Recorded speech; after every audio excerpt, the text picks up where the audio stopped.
आणि त्या भाषेनं, त्या निष्ठेनं आणि त्या समर्पक भावनेनं या संपूर्ण महाराष्ट्रातल्या प्रत्येक व्यक्तीच्या हृदयावरती अधिराज्य ज्यांनी केलं ना, ते मनोज जरांगे पाटील आहेत.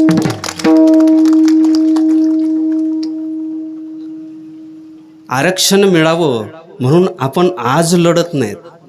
अनेक वर्षांच्या पासूनची आपली ही लढाई आहे. अनेकांनी आपल्याला या लढाईमध्ये जागं करण्याचं काम केलेलं आहे.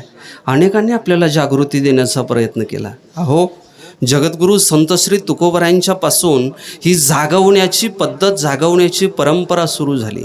संतांनी आम्हाला सगळ्यांना जागवलं.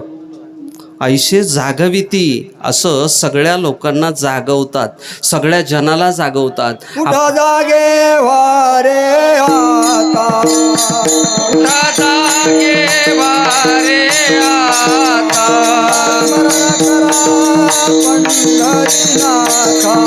स्मरण करा पंढरीनाथा,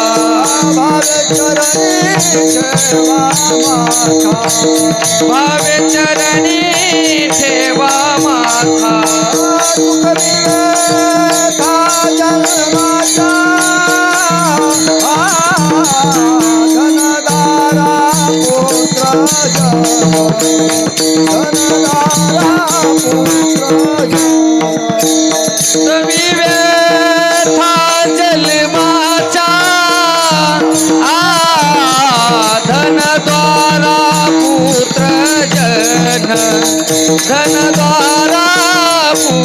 जन,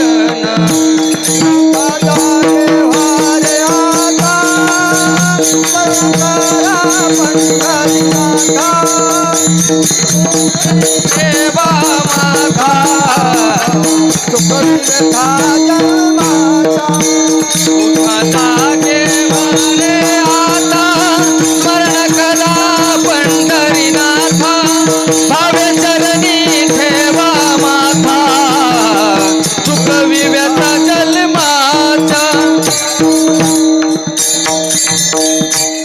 संतांनी आपल्याला जागवलं. जगद्गुरू संत श्री तुकोबारायांनी अनेक अभंगपदाच्या माध्यमातून आपल्याला जागवण्याचं काम केलेलं आहे. पहा, तुकोबारायांच्या काळामध्ये सुद्धा आज जशी अराजकतेची परिस्थिती निर्माण झालेली आहे, तशीच परिस्थिती जगद्गुरू तुकोबारायांच्या काळामध्ये सुद्धा होते. अनेक प्रकारच्या अनिष्ट रूढी परंपरा, या परंपरा तुकोबारायांच्या काळामध्ये सुद्धा होत्या. आणि या सगळ्या परंपरांना भेदून एक ज्ञानाचा सूर्य सर्वसामान्य व्यक्तीच्या अंतःकरणापर्यंत पोहोचावा, ही तळमळ प्रांजळ इच्छा, या इच्छेच्या पोटी जगद्गुरू संत श्री तुकोबारायांनी आपल्या गाथेच्या माध्यमातून अनेक प्रकारच्या अनिष्ट रूढी, अनिष्ट परंपरा, या परंपरांच्या वरती घाव घातलेला आपल्याला पाहायला सापडतो. एरवी तुकोबारायांच्या काळामध्ये वेदाचा अर्थ सामान्य लोकांच्यापर्यंत पोचवणं कोणाचंही काम नव्हतं, कोणीही करू शकत नव्हतं. पण तुकोबाराय एकटे इतके धैर्यवान होते, इतके शौर्यवान होते की ज्या शौर्याचा, ज्या धैर्याचा परिणाम जगद्गुरू संत श्री तुकाराम महाराज त्या सगळ्या मानवमात्रांना सांगतात. अरे बाबांनो, तुम्हाला वेदातलं काय कळलं, वेदातलं काय समजलं, तुम्ही वेदाच्या किती अर्थापर्यंत पोहोचलात, त्या वेदाचा अर्थ मला कळला, वेदाचा तो अर्थ आमाशीच ठावा, येरानी वहावा भार माथा, येरानी वहावा भार माथा, येरानी वहावा, वेदाचा अर्थ आमाशी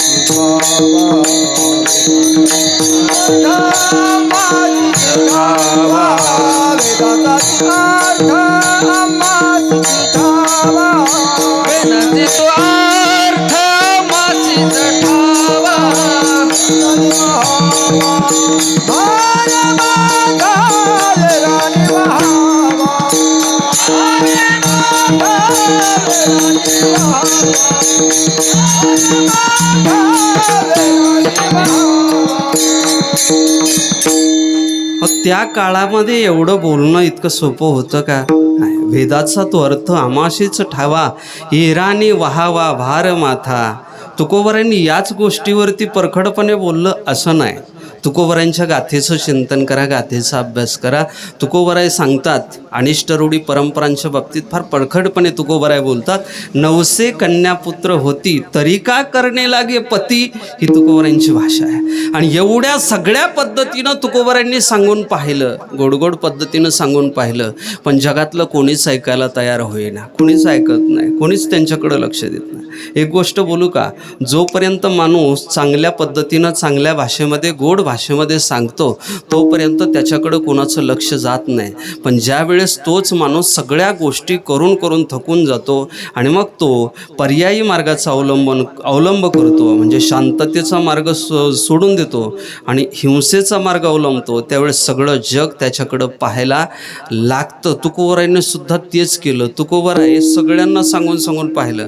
नाथ महाराज असतील, तुकोबराय असतील, नामदेव महाराज असतील, श्री संत ज्ञानेश्वर महाराज असतील, गोड भाषेत सगळ्याला सांगून पाहिलं, पण कुणीच ऐकायला तयार होत नाही. वाजत से बोंब कोणी नाही का ठिकाणी, वाजत से बोंब नाही कोणी कोणी, वाजत से बोंब कोणी नाही का ठिकाणी, वाजत से बोंब कोणी नाही के कोणी.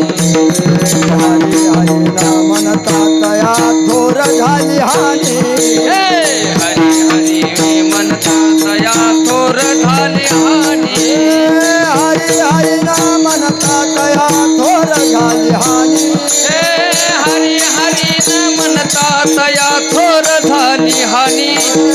उठा उठा जागा पाठी भय आले मोठे, पंढरी वाचून ठाव नाही कोठे, उठा उठा जागा पाठी भय आले मोठे, पंढरी वाचून ठाव नाही कोठे. तुकोबरायांनी सगळ्यांना सांगून पाहिलं, पण कुणी ऐकायला तयार होत नाही. किती सांगू तरी नायकती बटकीचे. पुढचा शब्द फार गोड आहे, तुकोबरायांचा गोड शब्द आहे. तुकोबरायांनी असं गालावरती हात फिरवून सांगितलं, पुढे शिंदळीचे रडतील. शिंदळीचे शब्दाचा अर्थ किती गोड आहे हो. तुकोबरायांनी गोड सांगून पाहिलं, पण गोड ऐकायला कोणी तयार होईना. मग तुकोबरायांची भाषा बदलली आणि तुकोबरायांची भाषा म्हणजे आपण जशी सुरुवातीला चालू केली होती ना तशीच भाषा होती, पण आता 28ला 29ला भाषा बदलावी लागणार आहे आणि बदलणार आहे, नक्कीच बदलणार आहे. त्याच्याशिवाय आपल्याकडं कोणी लक्ष देणार नाही. एक गोष्ट बोलू का, एखादी तलवार जर गंजलेली असेल ना तर त्या गंजलेल्या तलवारीला किंमत नसते, तिला मूल्य नसतं. ज्यावेळेस त्या तलवारीला घासून धार लावली जाते ना त्यावेळेस तिला किंमत येत असते, त्यावेळेस ती वीराच्या शूराच्या हातामध्ये शोभून दिसत असते. गंजलेल्या तलवारीचा उपयोग नाही. तुकोबरायांनी सगळ्यांना जागवण्याचा प्रयत्न केला, पण कुणीच जागं व्हायला तयार होत नाही. शेवटी 16व्या शतकामध्ये या सगळ्यांना जागवण्याचं काम करणारा एक वीर पुरुष जन्माला आला, ज्यांच्या इतिहासाची पानं उघडताना अंगावरती काटा उभा राहतो, ज्यांच्या नामघोषानं देखील अंगामधलं रक्त सळसळतं, ज्यांच्या विचारानं देखील अंगामध्ये एक उर्मी तयार होते, अशा तमाम मराठी मनाचा मानबिंदू, सह्याद्रीच्या माथ्यावरती वर्षानुवर्ष तळपणारा क्रांतीसूर्य, राष्ट्रमाता राजमाता जिजाऊ माँसाहेब यांनी स्वराज्याला अर्पण केलेला एक युगपुरुष म्हणजे छत्रपती शिवाजी महाराज. 800 वर्षाची गुलामगिरी आणि त्या गुलामगिरीतून जागं करण्यासाठी राजाधिराज छत्रपती शिवाजी महाराजांचा जन्म झाला. आणि जन्म झाल्याच्या नंतर राजांनी त्या 16व्या शतकामध्ये झोपलेल्या तुम्हा सर्वांना जागं केलं आणि पुन्हा एकदा या हिंदुस्थानमध्ये मराठ्यांचं जे साम्राज्य आहे त्या साम्राज्याची निर्मिती, त्या साम्राज्याची स्थापना केली आणि सर्व यच्चयावत प्राणी मात्रांना जागवण्याचं काम ऐसे जागविले अवघे जन, ऐसे जागविले अवघे जन, होते संचित ते केले दान, संचित ते केले दान, तुका म्हणे दुबळी कोण कोण, तुका म्हणे दुबळी कोण कोण, गेले वासुदेवा विसरून वासुदेव करीतो फेरा वासुदेव करीतो फेरा विसरून वासुदेव करीतो फेरा वासुदेव करीतो फेरा. वयाच्या 16व्या वर्षी स्वराज्य स्थापनेची शपथ घेतली आणि स्वराज्य स्थापनेला सुरुवात केली. तोरणा नावाचा किल्ला आहे, तो किल्ला काबीज केला, त्याला तोरण लावलं. स्वराज्याचा ध्वज त्या तोरणा किल्ल्यावरती फडकायला लागला. राजांच्या मनामध्ये स्वराज्याचा जो अंकुर आहे तो अंकुर प्रफुल्लित व्हायला लागला. हो, तोरणापासून सुरुवात केली. 350 गड किल्ले या महाराष्ट्र आणि महाराष्ट्राच्या बाहेर ज्यांनी स्वतःच्या हातानं निर्माण केले, ज्याचं संरक्षण केलं, संवर्धन केलं, ते छत्रपती शिवाजी महाराज. एक दिवस आहे आग्र्याच्या त्या लाल महलामध्ये, किल्ल्यामध्ये राजाधिराज छत्रपती शिवाजी महाराजांना बंदिवासामध्ये टाकलेलं आहे. सगळे सैनिक बाजून आहेत, पहारा देत आहेत आणि राजे आतमध्ये चिंताक्रांत आहेत. मनात विचार करतात, मी हे कशासाठी करतोय, मी हे कशासाठी करतोय. एवढं सगळं सामाजिक कार्य करत असताना, एवढं सगळं या सगळ्या लोकांना स्वातंत्र्याचं महत्त्व पटवून देत असताना मलाच पारतंत्र्यामध्ये पडावं लागलेलं आहे. राजा दुःखी झालेला आहे.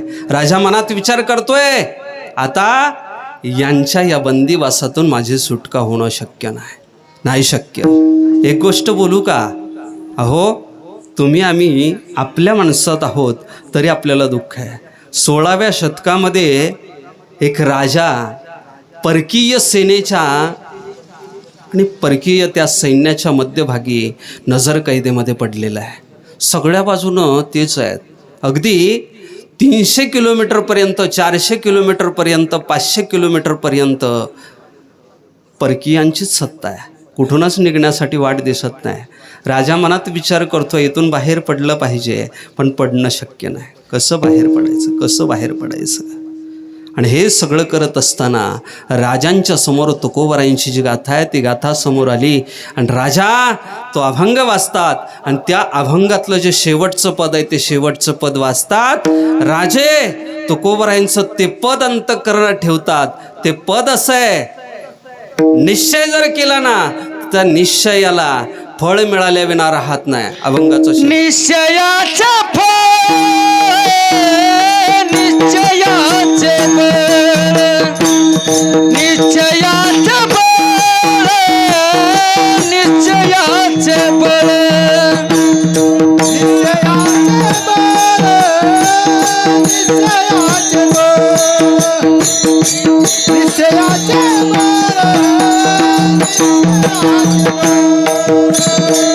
निश्चयाचे बळ निश्चयाचे बळ निश्चयाचे बळ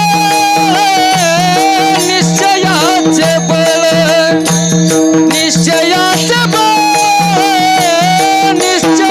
निश्चयाचे बळ निश्चयाचे बळ निश्चयाचे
तुकोबरायांच्या अभंगातलं शेवटचं पद राजांच्या लक्षात येतं.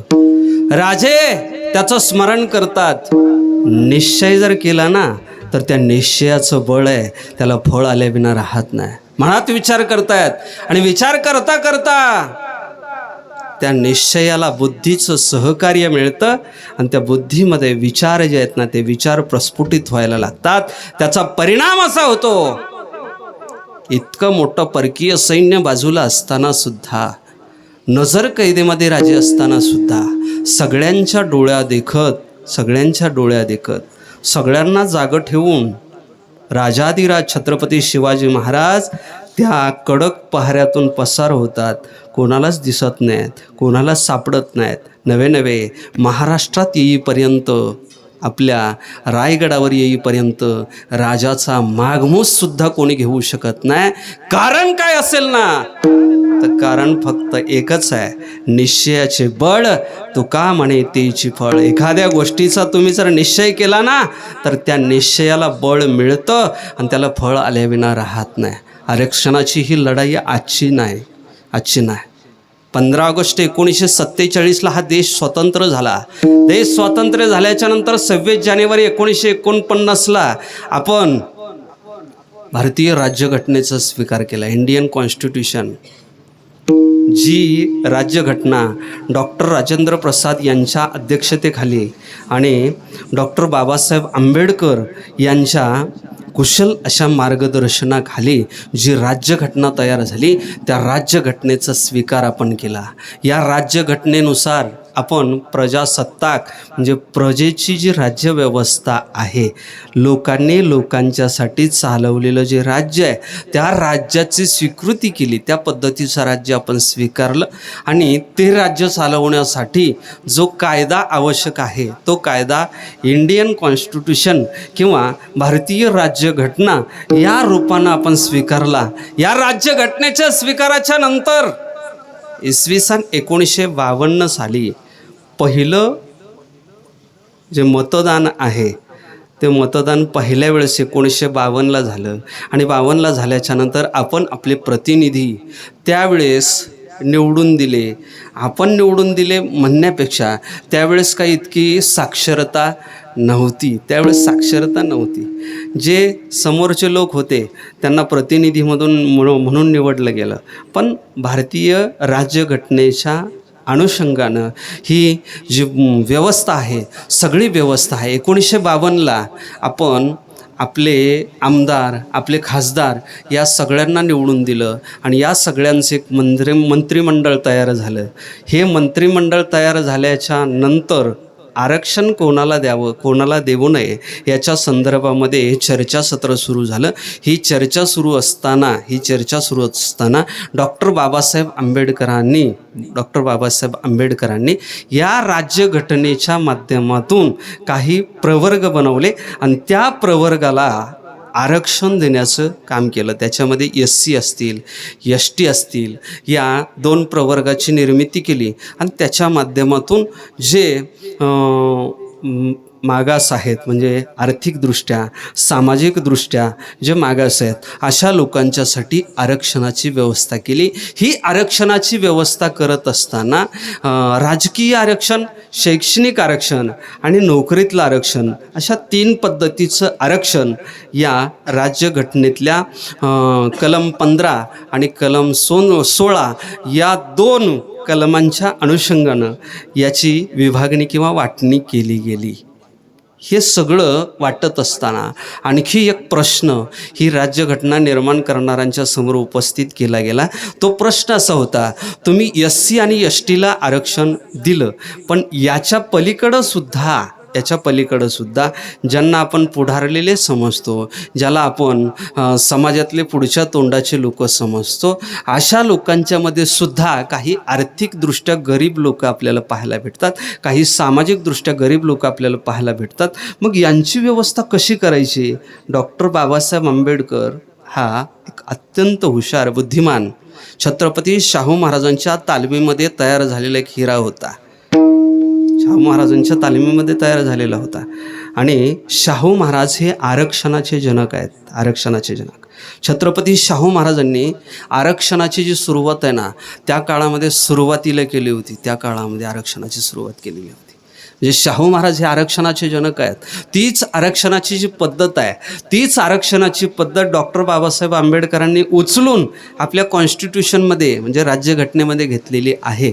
आणि ज्या वेळेस असा प्रश्न निर्माण झाला की तुम्ही SC STला आरक्षण दिलं, पण इतर जे मागास लोक आहेत त्या लोकांच्यासाठी काय व्यवस्था आहे, तुम्ही काय त्यांच्यासाठी करायचं ठरवलेलं आहे, बाबासाहेब आंबेडकरांनी सांगितलं या गोष्टीचा सुद्धा विचार या कॉन्स्टिट्यूशनमध्ये राज्यघटनेमध्ये केलेला आहे. आर्टिकल 15 आणि आर्टिकल 16 या 2 आर्टिकलनुसार इतर मागासवर्गांच्यासाठी प्रत्येक राज्यानं आपल्यामधले जे आर्थिकदृष्ट्या, सामाजिकदृष्ट्या, राजकीयदृष्ट्या मागास घटक आहेत त्या घटकांची माहिती जमा करावी, त्या घटकांचं अध्ययन करावं, अभ्यास करावा आणि त्यांचं अध्ययन अभ्यास केल्याच्यानंतर त्यांची लोकसंख्या मोजल्याच्यानंतर, टक्केवारी ठरवल्याच्यानंतर मग त्यांना पुन्हा आणखी वेगळा प्रवर्ग करून आरक्षण देण्याची जी पद्धत आहे ती पद्धत इंडियन कॉन्स्टिट्यूशनमध्ये म्हणजे भारतीय राज्यघटनेमध्ये एकदम समाविष्ट केली गेली.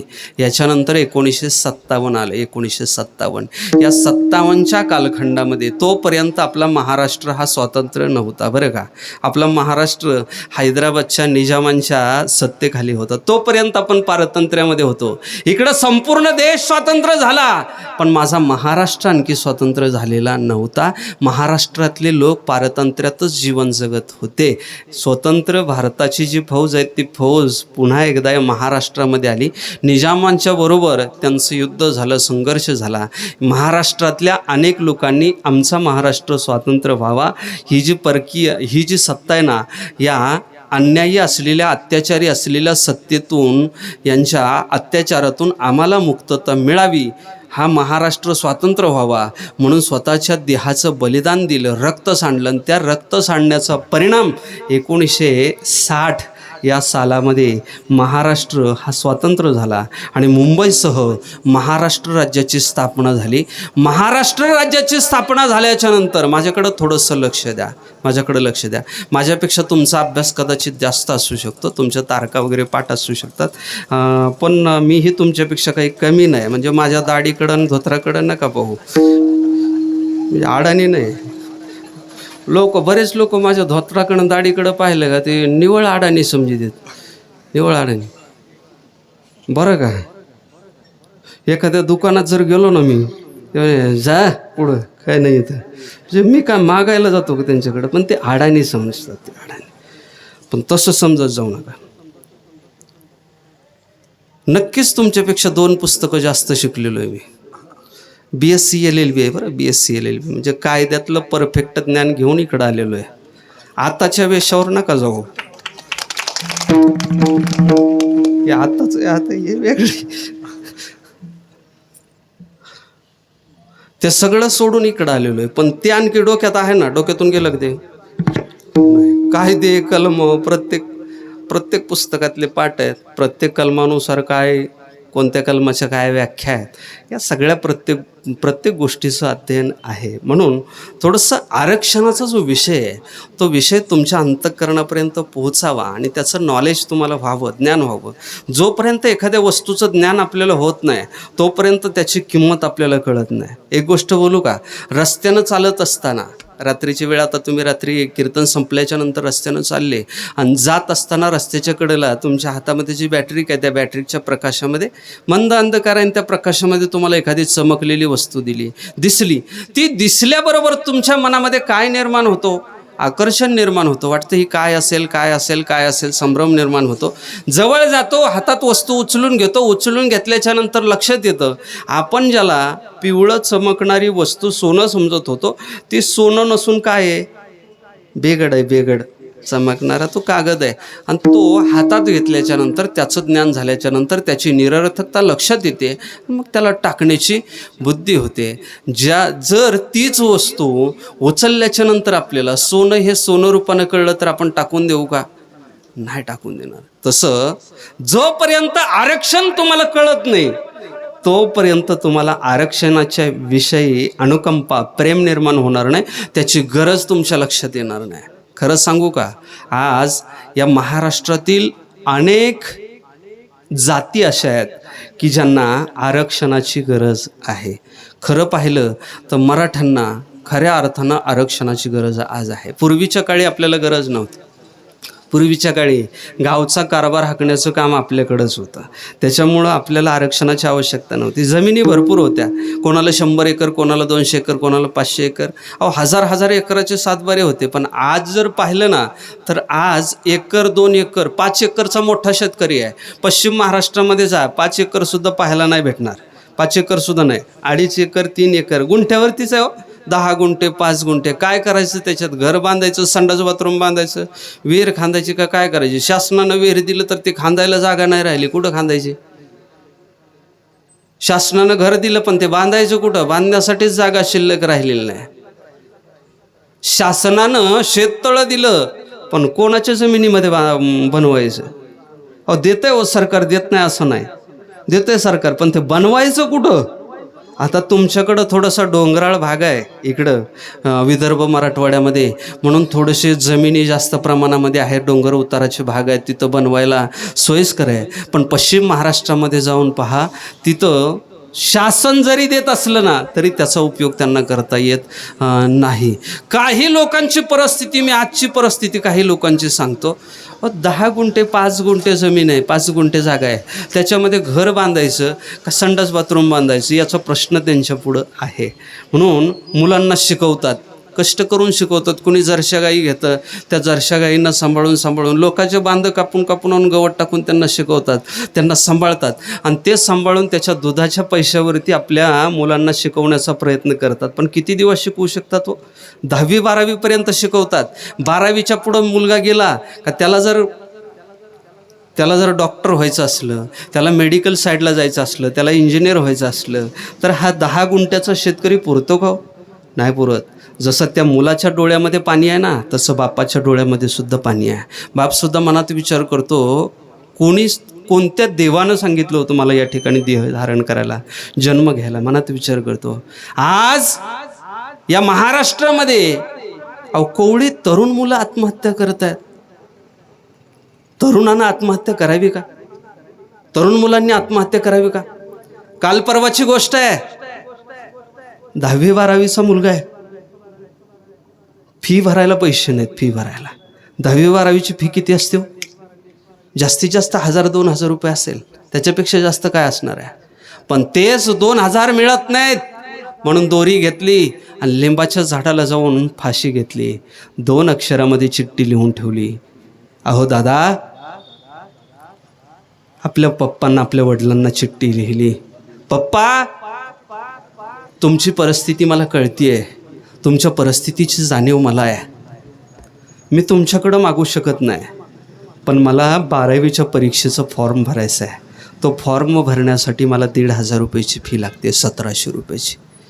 पण ही फी तुम्ही मला देऊ शकत नाहीत आणि मी ही फी शाळेमध्ये भरू शकत नाही, म्हणून मी माझा देह, माझा जीव या ठिकाणी देऊन टाकतो. 12वीच्या मुलाला किती अक्कल असते हो, किती हुशारी असते त्याच्याकडं, त्याला काहीच बुद्धी नाही. त्यानं दोरी घेतली, लिंबाच्या झाडाला फाशी घेतली, चिठ्ठी लिहून ठेवली. चिठ्ठी वाचल्याच्या नंतर प्रत्येकाच्या डोळ्यातून पाणी आलं. हे सगळं कशामुळं घडतंय? आज जो बाप मुलाची फी भरण्यासाठी असमर्थ आहे, तो बाप ही झाडाला लटकतोय, कुणी औषध पेते, कुणी फाशी घेते. हे सगळं घडत असताना आम्ही शांत कसं बसावं? याच्यामध्ये आनंद आहे का? नाही आनंद.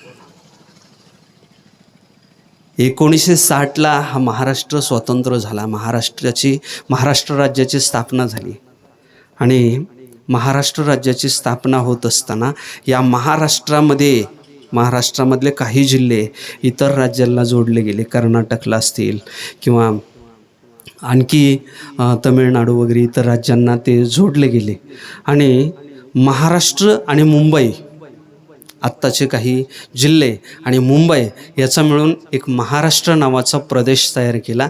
या महाराष्ट्र प्रदेशामध्ये पूर्वीच्या काळची जर लोकसंख्या पाहिली ना, पूर्वीच्या काळची 1931ला इंग्रज सरकारनं जनगणना केली.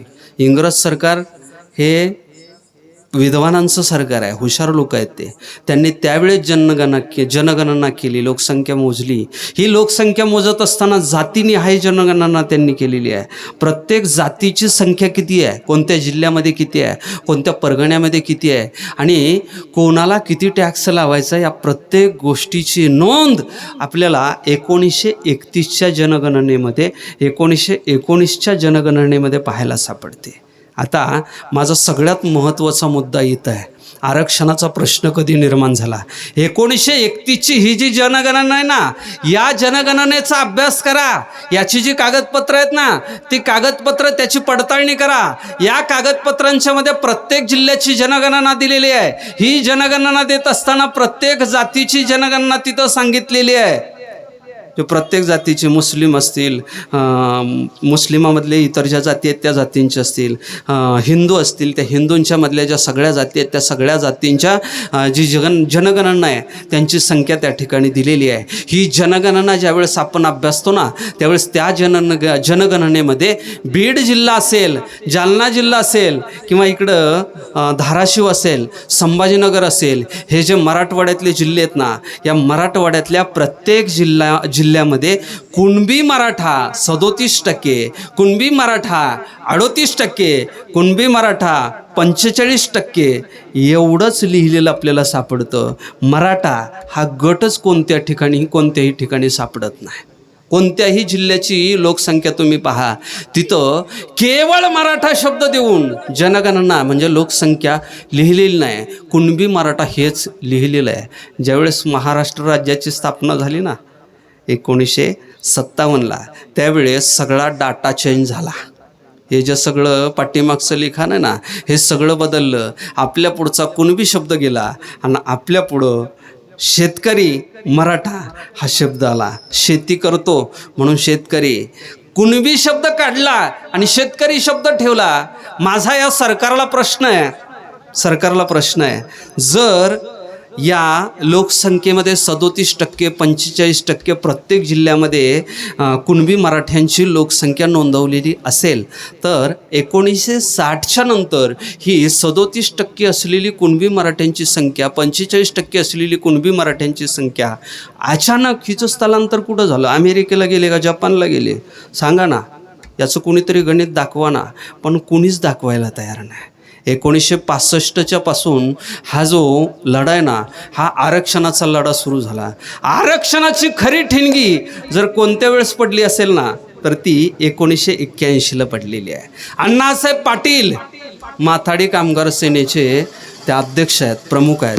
आणि अण्णासाहेब पाटलांनी सुरुवातीला मराठा समाजाला संपूर्णतः आरक्षण द्यावं ही मागणी केली. आणि 22 मार्च 1981ला 81-82चा कालखंड आहे. आणि त्यावेळेस अण्णासाहेब पाटलांनी मंत्रालयावरती मोर्चा काढला.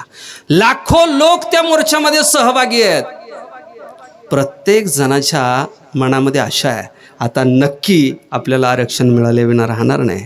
आरक्षण मिळेल आणि मग आम्ही सगळेजण सुखानं खाऊ, सुखानं जगू, ही इच्छा, आकांक्षा अण्णासाहेब पाटलांच्या पाठीमागं उभ्या राहिलेल्या त्या संपूर्ण मराठा समाजाच्या अंतःकरणामध्ये आहे. लाखोंचा समुदाय मंत्रालयावरती मोर्चा काढून गेलेला आहे. मुंबईमध्ये मंत्रालयावरती मोर्चा आहे. त्यावेळेचे मुख्यमंत्री आहेत बाबासाहेब भोसले. त्या बाबासाहेब भोसलेंनी अण्णासाहेब पाटलांना आश्वासन दिलं. पाटलांना सांगितलं, पाटील घाबरू नका, तुम्हाला आरक्षण देण्याचं काम मी करेल, मी आरक्षण देणार तुम्हाला. अण्णासाहेब पाटलांना वचन दिलं, पाटील घाबरण्याचं कारण नाही, आरक्षणाची जबाबदारी माझ्यावरती सोपवा. एका मुख्यमंत्र्यानं दिलेलं आश्वासन खरं मानलं. खरं तर आपण त्याच वेळेस जागं व्हायला पाहिजे होतं. मुख्यमंत्र्यानं दिलेलं वचन खरं मानलं. अण्णासाहेब पाटलांनी विश्वास ठेवला. मोर्चा परत निघून आला. तारीख आहे 22 मार्च 1982. या तारखेच्या दिवशी त्या बाबासाहेब भोसलेंचं जे सरकार आहे ना, आता जसं सरकार क्षणाक्षणाला बदलते, क्षणाक्षणाला, अहो सरड्याचे रंग एवढे बदलत नाहीत हो. सरडासुद्धा एवढे रंग बदलत नाही, पण या जातीचे एवढे रंग बदलत आहेत. रात्री कुठं होते, सकाळी कुठं असतील सांगता येत नाही. एक गोष्ट बोलू का, यांना करण्यासाठी कोणतीच गोष्ट अवघड नाही. काय अवघड हो? अहो सकाळी एकाच्या नावानं कुंकू लावतात, एकाच्या नावानं मंगलसूत्र घालतात, संध्याकाळी त्यांच्या नावानं करत नाहीत. करतात का? अहो रात्रीचंच गुवाहाटीला निघून जातात. यांना काय अवघड आहे? करायचं म्हटल्याच्या नंतर यांना अवघड आहे का? अहो नुसते एकटे नाही जात, पक्षच घेऊन जाते, सगळा पक्षच. म्हणजे ज्यानं कष्ट घेतलं पक्षाच्या निर्मितीसाठी त्याचा सुद्धा विचार नाही करीत. करतात का? नाही करीत. स्वतःची सत्ता यावी, स्वतःच्या हातामध्ये सत्ता यावी म्हणून काही करायला तयार होतात. यांना काय अवघड आहे? या देशाचं पंतप्रधान आदरणीय नरेंद्र मोदी साहेब फार विद्वान माणूस आहे, विचारी माणूस आहे आणि निश्चयाचा पक्का आहे. एका रात्रीमध्ये जर नोट बदली करू शकत असेल तर मराठ्यांना आरक्षण का म्हणून देऊ शकणार नाही? एका रात्रीमध्ये 370 सारखं कलम हटवून तो जो काश्मीरचा भाग आहे ना, तो काश्मीरचा भाग स्वतंत्र भारतामध्ये आणण्याचं सामर्थ्य ज्याच्याकडे आहे, तो एका क्षणामध्ये मराठा आणि इतर या ज्या समाजांच्या आरक्षणाच्या मागण्या आहेत त्यांना आरक्षण द्यायचं ठरवलं तर तो का म्हणून करू शकत नाही?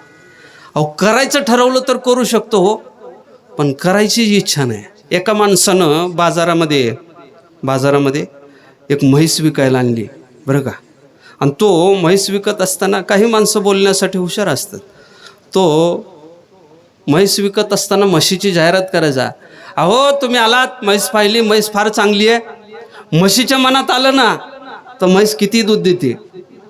म्हशीच्या मनात आलं ना तर म्हैस किती दूध देते. म्हशीच्या मनात आलं ना तर म्हशीचं किती तूप निघू शकतं. म्हशीच्या मनात आलं ना तर म्हैस तुम्हाला मारणार सुद्धा नाही.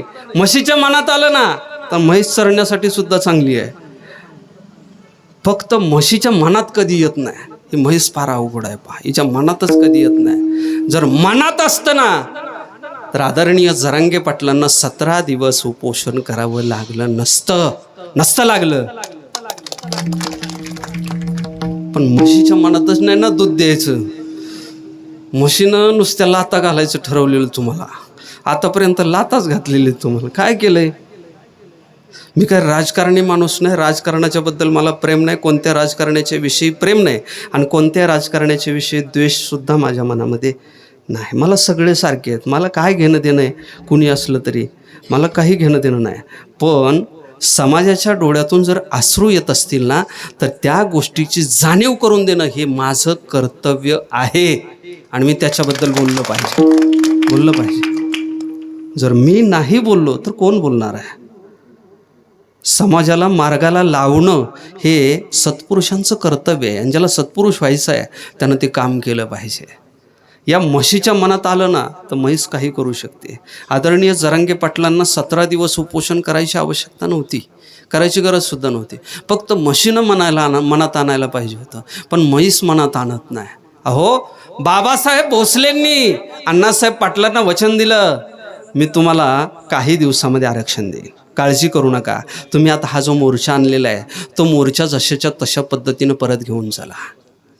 मराठा हा जो आहे ना, हा मराठा समाज अत्यंत शांत आहे, संयमी आहे आणि सगळ्या लोकांना आपलंसं करणारा हा समाज आहे पूर्वीच्यापासून. एका काळामध्ये जो समाज स्वतःचं साम्राज्य निर्माण करू शकतो त्या समाजाला आरक्षण मिळवणं का कठीण आहे का? काहीच कठीण नाही. पण सध्या चाललं काय सांगू का? इंग्रजांची जी नीती आहे ना ती नीती चाललेली आहे, फोडान राज्य करा. म्हणजे आपल्यात फोडाफोडी करायची आणि राज्य करायचे. आपलेच आपल्या अंगावर जर काटे घेऊन यायला लागले तर मग आपल्याला आरक्षण कसं मिळू शकतं? नाही मिळू शकत. त्याच्यासाठी आपल्याला एकजुटीनं लढावं लागणार आहे, संघर्ष करावं लागणार आहे. 22 मार्च 1982 या दिवशी बाबासाहेब भोसलेंची सत्ता गेली, मुख्यमंत्री पदावरून पायउतार झाले. दुसऱ्या दिवशी अण्णासाहेब पाटील मुख्यमंत्र्यांना विचारतात, का हो आमच्या आरक्षणाचं काय झालं? त्यांनी सांगितलं, हो तुमचं आरक्षण रात्रीच गेलं, माझं पदच गेलं तर मी तुम्हाला आरक्षण कुठून देणार आहे? पण स्वाभिमानी जो माणूस आहे ना, स्वाभिमानी माणूस जगाला तोंड दाखवू शकत नाही. अण्णासाहेब पाटील मनात विचार करतात, मी या समाजाला आश्वासन दिलेलं आहे, मी सगळ्यांना सांगितलेलं आहे तुम्ही शांततेत राहा, मी तुम्हाला आरक्षण मिळवून देईल. पण ते आरक्षण मला मिळवता आलं नाही, म्हणून अण्णासाहेब पाटलांनी आपली जी रायफल आहे, बंदूक आहे, ती बंदूक घेतली, डोक्यामध्ये गोळी झाडली आणि आत्महत्या केली. मराठा आरक्षणाचा पहिला बळी अण्णासाहेब पाटलांच्या रूपानं गेला. संपूर्ण महाराष्ट्र रडला, पण आरक्षणाचा विषय काही मार्गी लागला नाही. या 80च्या दशकामध्ये म्हणजे इसवी सन 1981 ते 1990पर्यंत या महाराष्ट्रामध्ये अनेकांची सत्ता आली आणि ही सत्ता आलेली असताना ज्यांची आरक्षणाची मागणी नाही अशा लोकांचा एक गट तयार केला गेला, ज्याला ओबीसी असं म्हटलं जातं. आणि या ओबीसी गटाला कोणत्याही प्रकारची जनगणना न करता, कोणत्याही प्रकारची लोकसंख्या न मोजता, टक्केवारी न काढता आरक्षण बहाल केलं 1990ला. 13% आरक्षण दिलं. किती दिलं? 13% आरक्षण दिलं. 13% आरक्षण देऊन रिकामे झाले. 13-14% दिले, झालं काम त्यांचं. पण याच 13%चं 1994ला लगेच 13%चं 32%वर कसं गेलं याचासुद्धा विचार करण्याची आवश्यकता आहे. 1994पर्यंत मराठा समाज आहे ना, तो मराठा समाज पुन्हा एकदा निश्चित पडला, झोपला. कोणीच जागं नाही, सगळेजण झोपलेले. कुणाच्याच डोक्यामध्ये आरक्षणाचा विषय नाही. अनेक मराठ्यांचे मुख्यमंत्री त्या काळामध्ये होऊन गेले. मला कोणाचंही नाव घ्यायचं नाही बरं का, मला कोणाचंही नाव घ्यायचं नाही. अनेक मुख्यमंत्री जे मराठा समाजाचे आहेत ते मुख्यमंत्री होऊन गेले, सत्तेचा उपभोग घेऊन गेले, अनेक आमदार झाले, अनेक खासदार झाले. तुम्ही आम्ही फक्त शिक्के हाणून मोकळे झालो, आपल्या हातात काहीच राहिलं नाही. 94पर्यंत हे जे आरक्षणाचं घोंगडं आहे ना, हे घोंगडं त्या प्रशासनाच्या दरबारामध्ये असंच्या हसं भिजत पडलं. 94ला पुन्हा एकदा कोणाला तरी जाग आली आणि आरक्षणाचा मुद्दा पुन्हा एकदा उचलला गेला. 94ला आयोग स्थापन केला. त्या आयोगानं अभ्यास करायला सुरुवात केली. किती वर्ष अभ्यास करावं? एखाद्या आयोगानं किती वर्ष अभ्यास करावा? 2000 सालापर्यंत ते अभ्यासच करीत होतं आयोग. हे सगळे माहिती आहेत, प्रत्येक आयोगामध्ये कोण कोण होते, कोणाचे नावं आहेत, सगळं माहिती आहे, पण सांगायचं नाही. तुम्हाला माहिती आहे ना, जरांगे पाटलांनी घरोघरी येऊन सांगितलेलं आहे, सगळ्याला समजून सांगितलेलं आहे. पुन्हा एकदा मी त्याच गोष्टी सांगायची आवश्यकता आहे का? नाही. इतके वर्ष अभ्यास केला पण त्याचा काही उपयोग झाला नाही, काहीच उपयोग झाला नाही. आरक्षणाचं घोंगडं तसंच भिजत पडलं. पुन्हा 2000 सालामध्ये पुन्हा एकदा या आरक्षणाच्या विचारानं उठावणी खाल्ली आणि 2004 या सालामध्ये 2002-2004 या कालखंडामध्ये मराठ्यांचे उठाव व्हायला लागले, आंदोलनं व्हायला लागली. आम्हाला आरक्षण द्या, आम्हाला आरक्षण द्या म्हणून मागणी व्हायला लागली. त्यावेळेस नारायण राणे यांच्या अध्यक्षतेखाली, त्यावेळेचे ते मंत्रिमंडळामध्ये होते आणि त्यांच्या अध्यक्षतेखाली एक समिती नेमली गेली. या समितीनं अभ्यास केला. किती दिवस अभ्यास केला? 2009पर्यंत अभ्यास केला. आणि 2009ला त्यांनी त्यांचा जो रिपोर्ट आहे तो रिपोर्ट शासन दरबारी दाखल केला. त्या रिपोर्टनुसार नारायण राणे समितीनं सांगितलं या महाराष्ट्रामध्ये जेवढे मराठी आहेत ना तेवढे सगळे कुणबी आहेत. आज जे या वचनाच्या विरुद्ध बोलत आहेत त्यांच्या समितीचा रिपोर्ट आहे. 2004चा जो GR आहे त्या GRमध्ये सुद्धा ही गोष्ट नमूद केलेली आहे. 2009ला सुद्धा आपल्याला आरक्षण भेटलं नाही. असंच आपल्याला कुणीच चुना लावत गेलं बरं का. आपल्याला प्रत्येक वेळेस चुनाच लावला कुणी पण. तुम्ही तंबाखूला चुना लावतात ना, लावतात का? एवढे सज्जन नाही तुम्ही, तंबाखू नाही खात? होय, सज्जन आहेत तुम्ही सगळे. तंबाखूला चुना लावायचं माहीत नाही तुम्हाला? नाही, बऱ्याच जणाला माहीत नसेल पण काही जणाला माहीत असेल. असा चुना प्रत्येकानं आपल्याला लावला बरं. आग झाली पण करणार काय? चुना लावल्यावर आग होते ना. प्रत्येकानं चुना लावला, कोणीच काही दिलं नाही, काहीच नाही. पुन्हा 2014मध्ये पुन्हा एकदा हा विचार पुढं आला. 2014ला तो विचार मांडला गेला. पुन्हा एकदा आयोग स्थापन झाला, अभ्यास केला. अभ्यास करून 2018ला 2018ला या महाराष्ट्रातील मराठा समाजाला 50%च्या वरती म्हणजे राज्यघटनेच्या विरोधामध्ये इंदिरा साहनी केसनुसार जे आरक्षण कधीच लागू होऊ शकत नाही अशा प्रकारचं फसवं आरक्षण जे आहे ना, फसवं मृगजळासारखं. मृगजळ कळतं का तुम्हाला? मृगजळ वेदांत शास्त्रातला दृष्टांत आहे मृगजळाचा.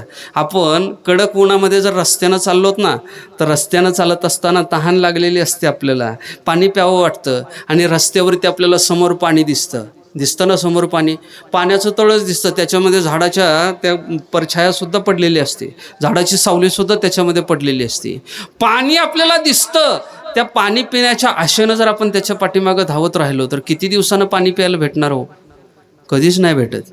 अहो, तो जो हरिण आहे ना, तो हरिण नावाचा प्राणी मृगजळाचं पाणी पिण्यासाठी धावत राहतो. धावता धावता त्याचं हृदय फुटतं, पण त्याला पाणी प्यायला भेटत नाही. जीव जातो पण पाणी प्यायला भेटत नाही. आपलं सुद्धा तेच झालं. 1981 पासून जे सगळ्यांनी आपल्याला हे मृगजळ दाखवायला सुरुवात केली. हे पहा, पुढं गेलात ना तुम्हाला पोटभर भेटणार आहे. हे पहा, आमची सत्ता आली ना तुम्हाला आरक्षण लगेच. अशा किती सत्ता आल्या, किती गेल्या, पण कुणीच आपल्याला काहीच दिलं नाही. 2018ला हे मृगजळाचं जे आरक्षण आहे ना, ते आरक्षण म्हणजे 50%च्या वरचं आरक्षण, 13% असेल, 5% मुस्लिमांच्यासाठी अशा आरक्षणाची तरतूद केली आणि ते आरक्षण दिलं. पण इकडून या हातानं दिलं आणि या हातानं लगेच याचिका आतमध्ये खुसून दिली. हे कोर्टातलं काम आहे बरं. कोर्टात आमचे धंदे हेच होते पहिले, म्हणजे आम्ही त्याच धंद्यातले आहेत. हे जे काळ्या कोटावले असते ना, फार बेकार असतात काळ्या कोटावले. यांचं नाव जरी गुणवान असलं ना, गुणाचं रत्न असलं ना, तर हे गुणवान नसतेच कधी. यांचं वर्तन सुद्धा चांगलं नसते. सदा कसलंही वर्तन असते बरं, सदा. यांचं वर्तन सुद्धा चांगलं नसते. हे काळ्या कोटावाले फार बेकार. यांच्या नादी लागू नये. बाजूनं निघून जावं आपलं. नाही नादी लागावं त्यांच्या. कशाला? आपल्याला कळतंय ना इथं हागंदारी आहे, कशाला जायचं तिकडून? रस्ता बदलायचा, गावातून मधल्या रस्त्याने जायचं. हागंदारीने कशाला जायचं? काय गरज आहे? एखाद्याच्या दारात बांधलेलं कुत्रं भुंकतंय, ते कुत्रं साखळीला बांधलेलं असताना सुद्धा सारखं भुंकत राहतंय. हे ज्यावेळेस आपल्याला माहीत होईल त्यावेळेस आपण काय करू? त्या कुत्र्याच्या जवळ जाऊन उभं राहू का? नाही, याला सवयच आहे भुकायची. आपलं चला बाजूनं. भुकणाऱ्या कुत्र्याकडं फारसं लक्ष देत जाऊ नका. भुंकणारे कुत्रे चावत नसतात चावत, त्यांच्याकडं नाही. जो ज्या भाषेतून आपल्याशी व्यवहार करतोय त्या भाषेतून आपण त्यांच्याशी व्यवहार केला पाहिजे. हे आरक्षणाचं जे घोंगडं आहे ना, ते घोंगडं 2018ला आपलं हे जे फसवं आरक्षण आहे, आरक्षण दिलं आणि दिल्याच्या नंतर काही दिवस हे लागू पण झालं. पण लगेच याच्या विरोधामध्ये याचिका पडली आणि याचिका पडल्याच्या नंतर कोर्टामध्ये वाद निर्माण झाला. कोर्टामध्ये बाजू मांडायला सुरुवात झाली. बाजू मांडत असताना जे सरकार आपलं आहे त्या सरकारनं आपली बाजू परखडपणे मांडायला हवी होती. आज एक गोष्ट मी आपल्याला प्रकर्षानं सांगेल. जर एखाद्या व्यक्तीनं निश्चय केला ना, त्या निश्चयाच्या योगानं तो व्यक्ती कोणत्याही ठिकाणी पोहोचू शकतो. नवे जे अनिश्चित असलेलं जे साध्य आहे ते साध्य पण प्राप्त करू शकतो. मनोज जरांगे पाटलांच्याकडं काय आहे हो? काय आहे त्यांच्याकडं? त्यांचा जर व्यवहाराच्या दृष्टीनं विचार केला जरांगे पाटलांचा, तर पाटलांच्याकडं काय आहे? 4 एकर जमीन होती, त्यातली 2 एकर जमीन तुमच्या माझ्या सगळ्या लेकरांच्यासाठी आरक्षण मिळावं म्हणून विकावी लागली जमीन. आणि आपल्यासाठी त्यांनी ती जमीन विकून टाकली. अंगावरती पाहायला गेलं तर नीट कपडा नाही, राहायचा विचार केला तर राहण्यासाठी घर नाही. ते बोलत असतात, मला त्यांच्या भाषेमध्ये नाही बोलता येणार. ते म्हणले माझ्याकडे येऊन काय येणार आहे, आलं तर काय होणार आहे? माझ्या घरावरचे पत्रे भंगारवाला सुद्धा घेत नाही. याच्या पलीकडं आणखी गरिबी ती काय असते हो? काय गरिबी असते? काहीच नाही ना त्यांच्याकडं, काहीच नाही. संपत्तीच्या दृष्टिकोनातून विचार केला ना तर जरांगे पाटलांच्याकडे आपल्याला काहीच पाहायला भेटत नाही. पण समाजाच्या विषयीचं प्रेम जे आहे ना, निष्काम प्रेम जे आहे ना ते प्रेम मोठं आहे. या प्रेमाच्या पोटी जरांगे पाटील लढतायत, तुमच्या माझ्यासाठी लढतायत. अहो त्या निश्चयाला, त्यांनी जो निश्चय केलेला आहे त्या निश्चयाला नक्कीच फळ मिळणार आहे. कारण तुकोबरायांनी त्या काळामध्ये त्या परिस्थितीमध्ये सांगून ठेवलेलं आहे, निश्चयाचे बळ तुका म्हणे तेची फळ. पाटलांच्या शैक्षणिक बाजूचा जर विचार करायचा ठरला तर पाटलांचं शिक्षणसुद्धा जास्त असलेलं आपल्याला पाहायला सापडत नाही. अगदी 12वीपर्यंतचं शिक्षण झालेलं आहे. आणि 12वीपर्यंतचं शिक्षण झालेला एक तुमच्या माझ्यातला सामान्य घरातला माणूस समोर जातो आणि प्रस्थापित असलेल्या संपूर्ण समाजाच्या विरोधात, संपूर्ण प्रशासनाच्या विरोधात आणि संपूर्ण सरकारच्या विरोधात एकटा ताटमानेनं उभा राहतो. हे सामर्थ्य जर कशात असेल ना तर त्याच्या निश्चयामध्ये आहे. निश्चय केला ना तर माणूस काहीही करू शकतो. आज पाटलांच्या मुलाखती अनेक पत्रकारांनी घेतल्या, मुलाखती घेतल्या. सगळ्या चॅनलचे ते जे माईक आहेत ना ते माईक पाटलांच्या समोर आहेत, जरांगे पाटलांच्या समोर. आणि प्रत्येक पत्रकार प्रश्न विचारतोय. ABP माझा, झी टॉकीज, सगळे वेदवान पत्रकार ही जी पत्रकार नावाचा जो घटक आहे ना तो घटक राज्यघटनेच्या दृष्टिकोनातून किंवा या सगळ्या प्रशासनाच्या दृष्टिकोनातून अत्यंत महत्त्वाचा घटक आहे. आणि पत्रकार लोक जे प्रश्न विचारतात ते प्रश्न फार विचित्र असतात. जगातल्या कोणत्याही परीक्षेमध्ये आलेल्या प्रश्नाचं उत्तर तुम्ही आम्ही देऊ शकतो, पण पत्रकारांनी विचारलेल्या प्रश्नाचं उत्तर देणं सोपं नाही. पण जरांगे पाटील 12वी पास असताना, 12वीच्या पुढचं शिक्षण त्यांचं नाही, त्यांना तेच सांगतात, इंग्रजीचं माझा 36चा आकडा आहे, इंग्रजी मला कळत नाही, हिंदीसुद्धा जास्त कळत नाही. काल परवा जरांगे पाटलांनी हिंदीमध्ये थोडंसं बोलण्याचा प्रयत्न केला. मी म्हणलं ही हिंदी तर भारीच दिसते यांची, पाटलांची. हिंदी भाषा जमत नाही, इंग्रजी भाषेचं जास्त ज्ञान नाही, मराठी भाषा बोलता येते, तीही मराठी भाषा कोणती बोलता येते, मराठवाड्यातली जी मराठी भाषा आहे ती मराठी भाषा बोलता येते, कायद्याला आवश्यक असलेली जी मराठी भाषा आहे त्या मराठी भाषेचं ज्ञान नाही.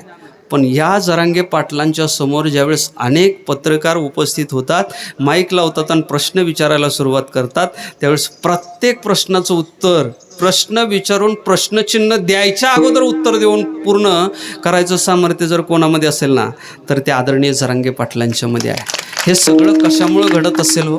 हे सगळं कशामुळं घडत असेल?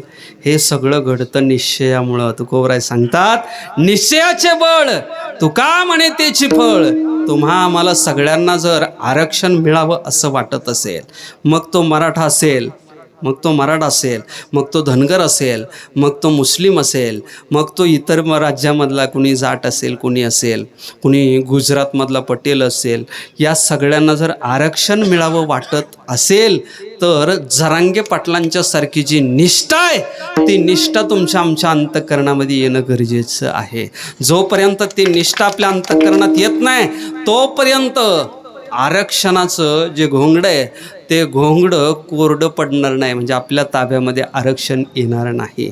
याच्यासाठी आपली एकजूट महत्त्वाची आहे, मनामध्ये निश्चय करणं महत्त्वाचं आहे. अहो आजपर्यंत लोक या मराठा समाजाच्या विषयी म्हणायचे सगळं होईल, जगातल्या सगळ्या गोष्टी होतील, जगामधल्या सगळ्या गोष्टी यशस्वी होतील, पण मराठा समाज कधीच एकत्र येणार नाही. मराठा समाजाच्या विषयी हा गैरसमज पसरवलेला होता. मी त्यांना सांगेन, मराठा समाज कधीच एकत्र येणार नाही हे जितकं खरं आहे ना त्याच्यापेक्षा जास्त खरं हे आहे की मराठा समाज एकतर एकत्र येणारच नाही, पण ज्या दिवशी एकत्र येईल ना त्या दिवशी 800 वर्षाच्या गुलामगिरीतून बाहेर काढण्याचं सामर्थ्य आणि एकाच वेळे 4 सत्ता, निजाम असतील, मोगल असतील, या सगळ्या सत्तांना आपल्या पायाखाली तोडवण्याचं सामर्थ्य ठेवणारा हा मराठा समाज आहे. म्हणून आपण आपल्या मनामध्ये निश्चय केला पाहिजे. एका माणसानं प्रश्न विचारला, बाबा असा निश्चय केला आणि या निश्चयानं जर आम्ही कामाला लागलो तर आमचं इच्छित साध्य होईल का? तुकोबराय सांगतात, निश्चयाचे बळ तुका म्हणे तेची फळ. साधक महाराजांना विचारतो, महाराज पण आम्हाला एक सांगा, आम्हाला हे सगळं करण्यासाठी आम्ही काय केलं पाहिजे? तुकोबराय सांगतात, स्वामीचं काज कर, गुरुची भक्ती कर, पित्याचं वचन पाळ आणि आपल्या पतीचं वचन पाळ. अभंगाचं पहिलं स्वामी चरण. काज गुरु भक्ती, स्वामी काज गुरु भक्ती, स्वामी काज गुरु भक्ती, स्वामी काज गुरु भक्ती, स्वामी काज गुरु भक्ती, स्वामी काज गुरु भक्ती,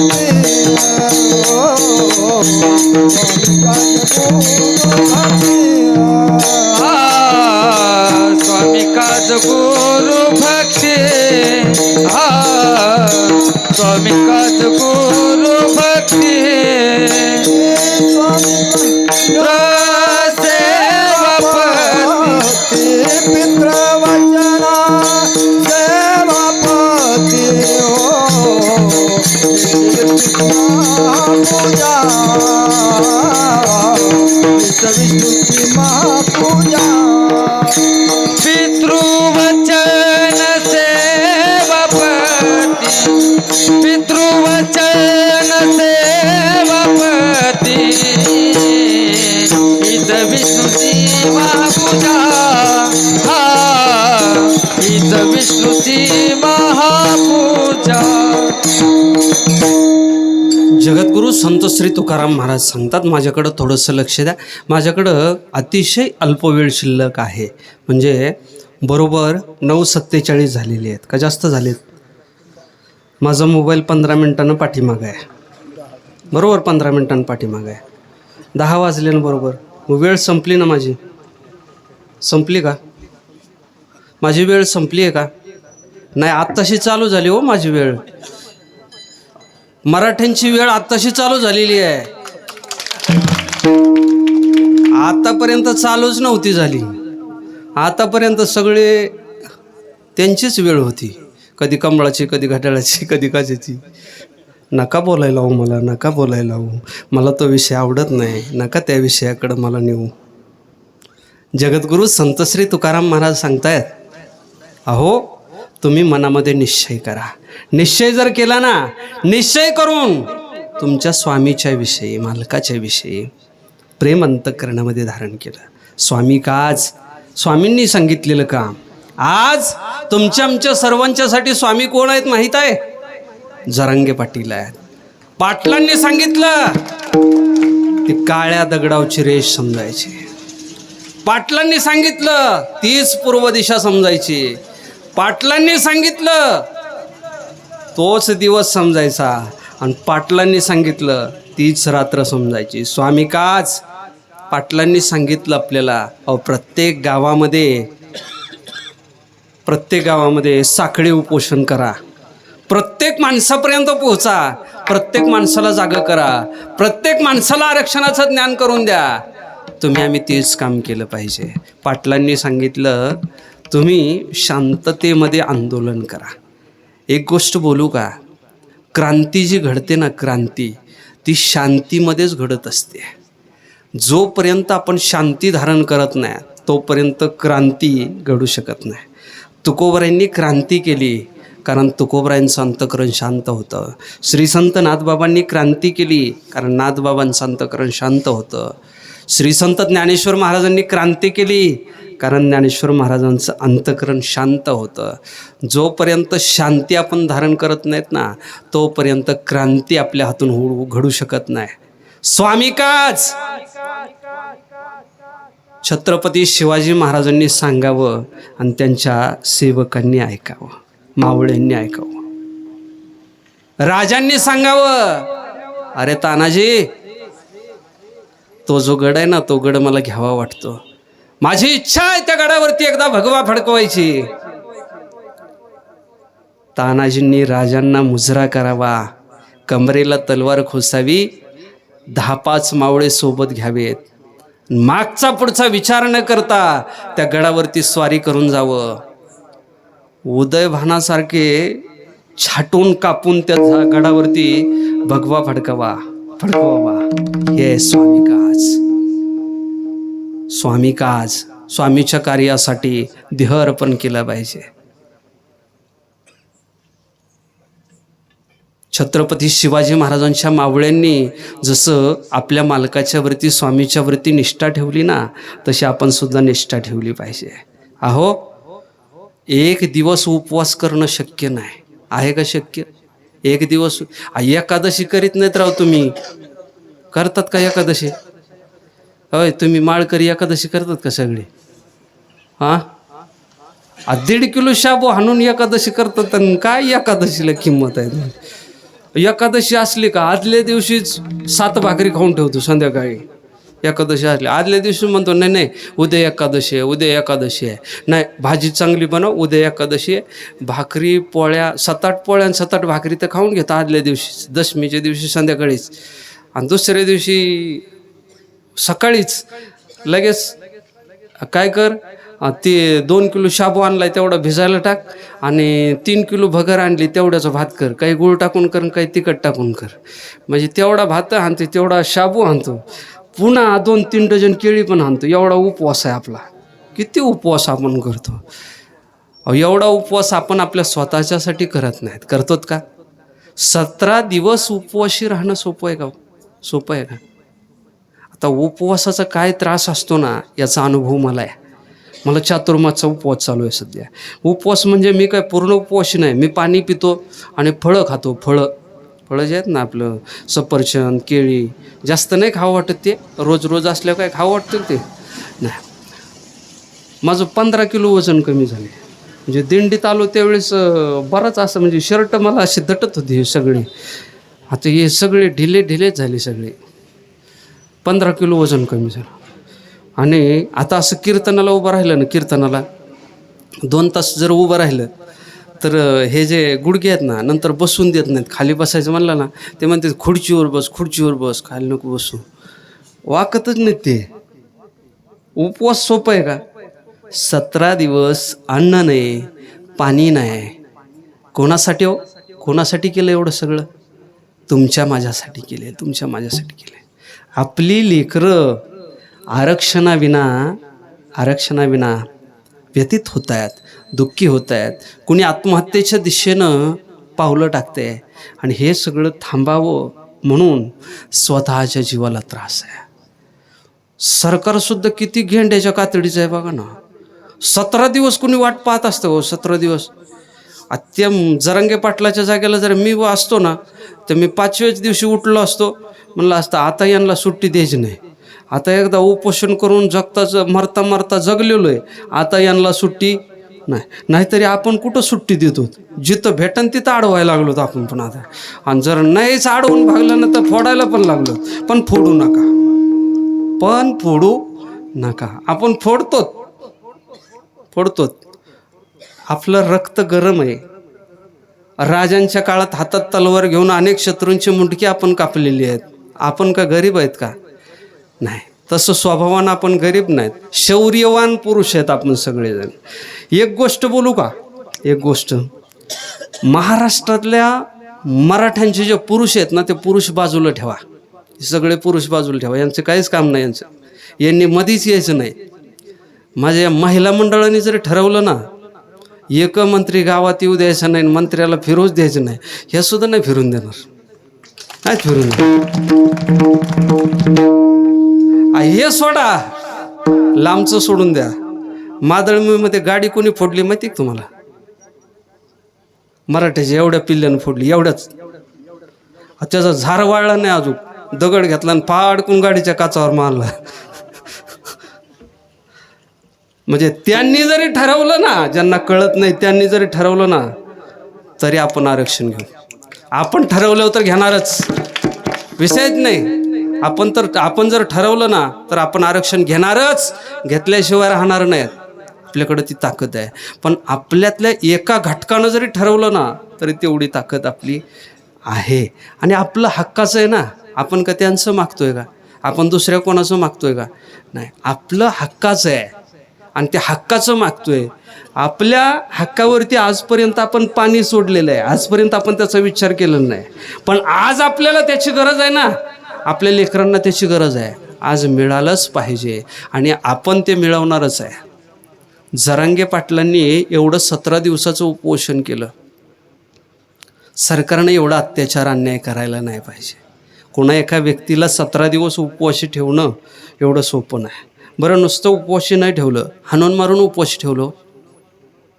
अंतरवली सराटी गावामध्ये शांततेमध्ये आंदोलन चाललेलं होतं, अगदी शांत वातावरणामध्ये. आणि मराठ्यांचे आत्तापर्यंतचे जे सगळे मोर्चे आहेत ना, सगळे शांततेमध्ये झालेले आहेत. 57 मोर्चे झाले, लाखोंच्या संख्येमध्ये, कोटींच्या संख्येमध्ये, पण कोणत्याही ठिकाणी कोणालाही काटा टोचू दिला नाही. ही प्रेमळ जी जात आहे ना, ती प्रेमळ जात मराठ्यांची आहे. एवढं प्रेम यांच्याकडे आहे. कोणालाच काटा नाही टोचून दिला, कोणाच्याच गाडीची काच नाही फुटून दिली. हा विचार आणि ही निष्ठा मराठा समाजाकडं आहे. आणि त्याच निष्ठेनं, त्याच समर्पण भावनेनं अंतरवली सराटी गावामध्ये उपोषण चालू आहे. पहिला दिवस झाला, दुसरा दिवस झाला, तिसरा दिवस झाला. तिसऱ्या दिवशी सरकारच्या मनामध्ये काय आलं माहीत नाही, पण या सरकारनं आपली फौज पाठवली. खाकी ड्रेस घातलेली ती फौज आली. जरांगे पाटलांनी सांगितलं, अहो हे आंदोलन शांततेमध्ये चाललेलं आहे, आम्ही तुम्हाला डिस्टर्ब केलेलं नाही, तुम्ही आम्हाला डिस्टर्ब करू नका. आम्ही तुमच्या दारामध्ये आलो नाहीत, तुम्ही आमच्या दारात येऊ नका. शांततेनं सांगितलं. फौज परत गेली, काही अंतर गेली आणि काही अंतर गेल्याच्या नंतर 3च मिनिटामध्ये पुन्हा एकदा या फौजेनं आपल्या हातामध्ये काट्या घेतल्या आणि कुणी बंदुका घेतल्या आणि पुन्हा एकदा ही फौज त्या सभास्थळामध्ये, आंदोलन स्थळामध्ये दाखल झाली. अहो मांडीवरती असलेलं 4 महिन्याचं लेकरूसुद्धा यांनी पाहिलं नाही हो. माता माऊल्यांच्या डोक्यामध्ये काट्या घातल्या. 70 वर्षाची म्हातारी, त्या म्हातारीच्या डोक्यामध्ये काठी घातली. यांची जर आई असती तर घातली असती का? घातली असती. 4 महिन्याचं लेकरू मांडीवरती आहे, त्या लेकराचा सुद्धा विचार केलेला नाही. प्रत्येकाला मारण्याचं काम केलं. आजपर्यंत अनेक वेळेस माझ्या या मराठा समाजानं देशाला स्वातंत्र्य मिळावं म्हणून, महाराष्ट्राला स्वातंत्र्य मिळावं म्हणून, अनेक समाजानं सुखानं खावं म्हणून स्वतःचं रक्त सांडलेलं आहे. आता माझ्याच लेकरांनी सुखानं खावं हा विचार मनात आला तर त्याच्यासाठी सुद्धा आमचं रक्त या भूमीवरती सांडलं जात आहे. लाठीचार्ज झाला, गोळ्या झाडल्या, गोळीबार केला. ते म्हणतात हवेमध्ये गोळीबार केला. हवेत जर गोळीबार केला ना, हवेत, तर फक्त आवाजच कानावरती यायला पाहिजे होता. माझे अनेक मराठा बांधव असे आहेत ज्या बांधवांच्या शरीरामध्ये घुसलेल्या गोळ्या आजपर्यंत निघत नाही. अहो एक मुलगा आहे, त्या मुलाच्या शरीरामध्ये 17 गोळ्या घुसलेल्या आहेत. किती? 17. मग हवेत झाडलेल्या का हवेतून येऊन याच्या शरीरामध्ये घुसल्या का? तुम्ही सांगतात ना हवेत झाडल्या म्हणून. 17 गोळ्या शरीरामध्ये घुसल्या, सगळं शरीर रक्तबंबाळ झालं. आजही तो तरुण रुग्णालयामध्ये आहे आणि आजही त्याच्या संपूर्ण गोळ्या शरीरामधल्या काढता आलेल्या नाहीत. का काढता आल्या नसतील हो? ज्या हृदयामध्ये सगळ्या समाजाला साठवलं, सगळ्यांच्या विषयी प्रेम अंतःकरणामध्ये साठवलं, त्या अगदी हृदयाच्या जवळ त्या पोलिसांनी झाडलेली जी गोळी आहे ती गोळी गेली. तिला कसं काढायचं? कसं काढायचं? रक्तबंबाळ झालेली ही लेकरं आतापर्यंत काहींच्या 5 गोळ्या काढलेल्या आहेत, काहींच्या 7 गोळ्या काढलेल्या आहेत. आणि ही लेकरं अंगामध्ये त्या गोळ्या घेऊन, तो जो अन्याय आहे तो अन्याय आपल्या अंगामध्ये घेऊन त्या हॉस्पिटलमध्ये पडून आहेत. खरं सांगू का, मी अहिंसेचा पुजारी आहे. मला हिंसा नाही करता येत, मला हिंसा करायचीही नाही, हिंसा हा माझा विचार नाही. पण ज्या वेळेस एखादा व्यक्ती, एखादं प्रशासन, एखादा राजा आमच्यावरती अन्याय करतो ना, त्यावेळेस आमचं सुद्धा रक्त गरम होतं, आमचं सुद्धा रक्त खवळतं.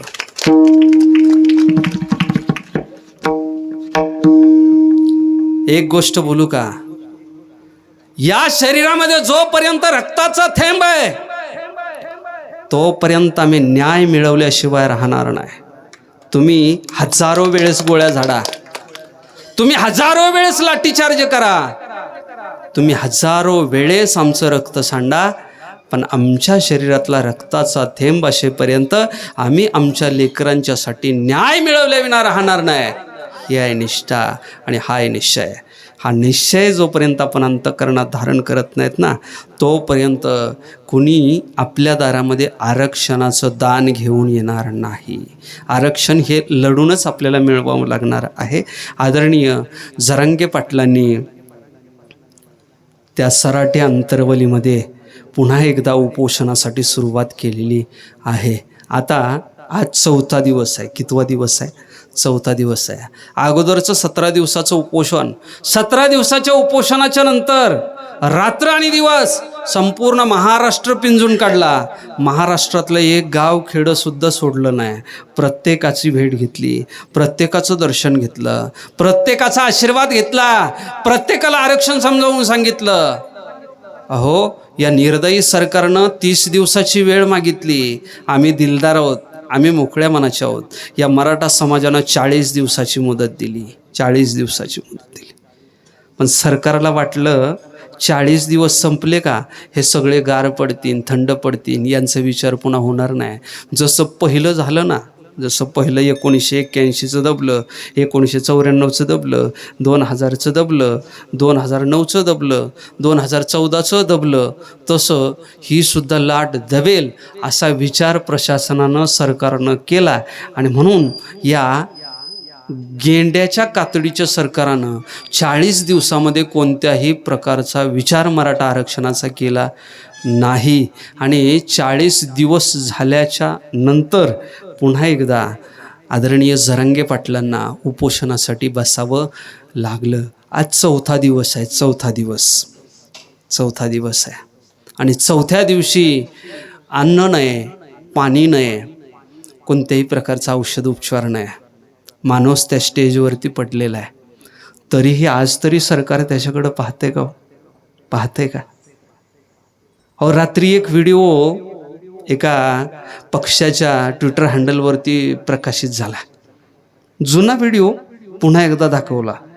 त्याची गावभर चर्चा झाली, पण माझ्या समाजाची चर्चा करायला कोणी तयार नाही, कोणी तयार नाही. अहो, यांचंच पडलेलं आहे. यांना सगळे आपलेच गाबाळं भरायचे आहेत. तुमचा विचार करायला कोणी रिकामा नाही. म्हणून शेवटी जाता जाता एकच सांगतो, आता मला तुमचा निरोप घ्यायचा आहे. जाता जाता एकच सांगतो, आरक्षण तुम्हाला मिळणार आहे. आरक्षण आपण मिळवणारच आहेत. आरक्षण आपल्याला लढून मिळवायचं आहे, शांततेच्या लढ्यानं मिळवायचं आहे. पण शेवटी जाता जाता एकच सांगतो, घासल्याशिवाय धार नाही तलवारीच्या पातीला. अरे, लढल्याशिवाय कोणी शिवणार नाही तुमच्या मातीला. शिक पोरा शिक, काय तर चांगलं शिक. शिक पोरा शिक, काय तर चांगलं शिक. आलंच कोण अडवायला तर तुडवायला शिक. घेतलेली कर्ज बुडवायला शिक. जे कोणी मला आरक्षण देत नाहीत, हातामध्ये दांडा घेऊन त्यांना बडवायला शिक. जोपर्यंत आपण हे करत नाही, तोपर्यंत आपला निश्चय होत नाही, तोपर्यंत आपल्याला आरक्षण मिळत नाही. या निमित्तानं मी आपणा सर्वांच्या चरणाला लागून, पायाला लागून एक विनंती करतो, तुमच्या माझ्यातले जे भेद आहेत ते सगळे भेद संपवून टाका. अगदी आपले बांधाचे भांडणं असतील, आपले भावकीचे भांडणं असतील, आपले सामाजिक भांडणं असतील, आपले राजकीय भांडणं असतील, आपले आर्थिक भांडणं असतील, हा सगळा विषय बाजूला ठेवा. आणि आता आपण सगळेजण जे उर्वरित दिवस आहेत, हे सगळे उर्वरित दिवस आता मी माझ्या स्वतःसाठी न जगता मी समाजासाठी जगेन अशी प्रतिज्ञा करा. तुम्हाला अगदी काही क्षणामध्ये आरक्षण मिळाल्याविना राहणार नाही. आज आपल्यातला आपल्या संपूर्ण समाजावरती प्रेम करणारा एक वीर पुरुष त्या आरक्षणाच्या लढाईमध्ये लढतो आहे. स्वतःच्या प्राणाची बाजी लावलेली आहे, आणि प्रतिज्ञा केलेली आहे, एक तर या स्टेजवरून माझी अंत्ययात्रा निघेल, अन्यथा मराठ्यांच्या आरक्षणाची विजय यात्रा निघेल. निश्चय केलेला आहे. आणि तुकोबरायांचं वचन आहे, निश्चयाचे बळ तुका म्हणे तेची फळ. जरांगे पाटलांना माझं सांगणं आहे, पाटील तुम्ही घाबरू नका. तुमच्या पाठीमागं जसा हा संपूर्ण समाज आहे ना, तसं तुमच्या पाठीमागं सगळ्या संतांचा आशीर्वाद आहे. तुम्हाला आशीर्वाद आहे श्री संत नगद नारायण महाराजांचा, तुम्हाला आशीर्वाद आहे भगवान बाबांचा, तुम्हाला आशीर्वाद आहे वामन भाऊ महाराजांचा, तुम्हाला आशीर्वाद आहे तुमच्याच कुळातील सद्गुरू स्वामी तुळशीराम बाबांचा, तुम्हाला आशीर्वाद आहे स्वामी निगमानंद महाराजांचा. पाटील घाबरू नका, आम्ही तुमच्या पाठीशी आहे. आम्ही आता लढायला तयार आहोत आणि आपण सगळ्यांनी हाच निश्चय अंतःकरणात ठेवून लढण्यासाठी सज्ज व्हायचं आहे. विठोबा रखुमाई, विठोबा रखुमाई, विठोबा रखुमाई, जय विठोबा रखुमाई, जय विठोबा रखुमाई, जय विठोबा रखुमाई, जय विठोबा रखुमाई.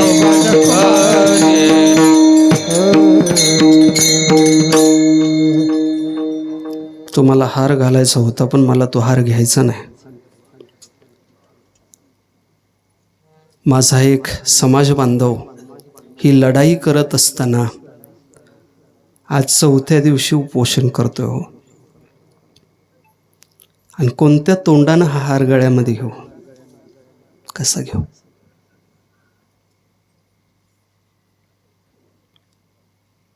जोपर्यंत आरक्षणाचा हार या मराठा समाजाच्या गळ्यामध्ये पडत नाही तोपर्यंत हा हार स्वीकारण्याचा अधिकार मला नाही अधिकार.